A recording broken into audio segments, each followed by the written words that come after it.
Often, there's a lack of understanding of the kinds of sense of proportion in the life of a Muslim. There are some priorities that are more important than others. Your prayer is more important than some other things. There are other aspects of our Islam that make your Islam more beautiful. They're preferred acts, but they don't come nearly to the status of the prayer. Similarly, when it comes to sins or shortcomings, there are things that we should do. Of course, you should try to enter your home with your right foot, and when you go to the restroom, enter with your left foot and say certain adhkar, and these are things you should try to do.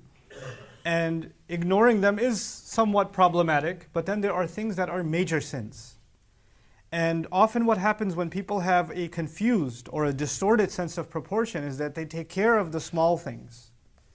They're very careful about the smaller details. I'm following this particular sunnah.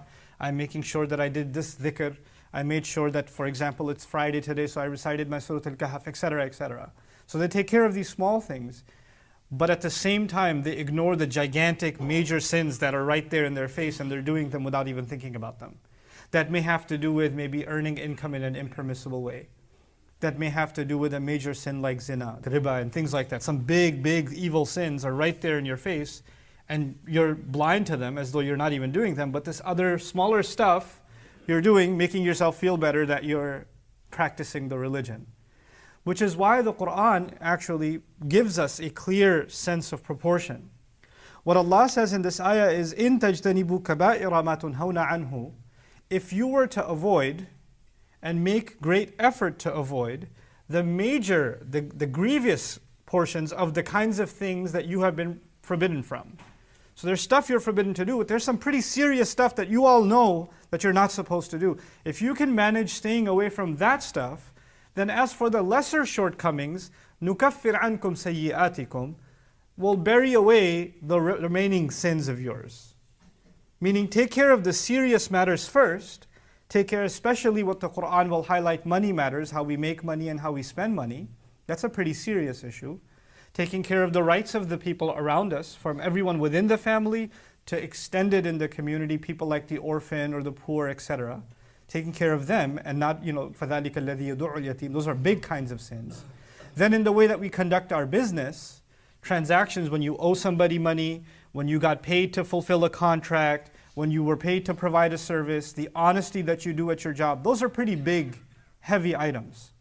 Similarly, the engagement in one of the greatest crimes mentioned in the Quran, financially, riba, is a pretty big thing. Similarly, when it comes to our chastity, things like zina, is a major, major thing, so major that Allah says don't even go close to it. La taqrabu zina. Take care of those things, and yes, you will fall short in some other things.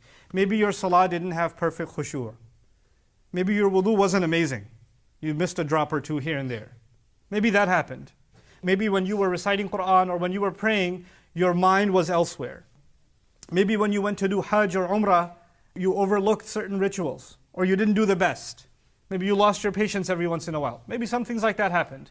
Those things will be compensated for because you're taking care of the major obligations and staying away from major, major sins. That's a sense of proportion that the Quran promotes. But what's remarkable to me about this ayah isn't just that Allah Azza wa Jal says that He will overlook those sins. We get often embarrassed about those sins and those shortcomings. Allah adds, وَنُدْخِلْكُمْ مُدْخَلًا كَرِيمًا. I will enter you into a graceful entry. In other words, those small errors and shortcomings are not going to be highlighted. You are going to be dignified and honored, and those embarrassing mishaps are going to be almost erased from your record or sponged from your record. So you're not humiliated when you come before Allah. You'll be given a dignified entry.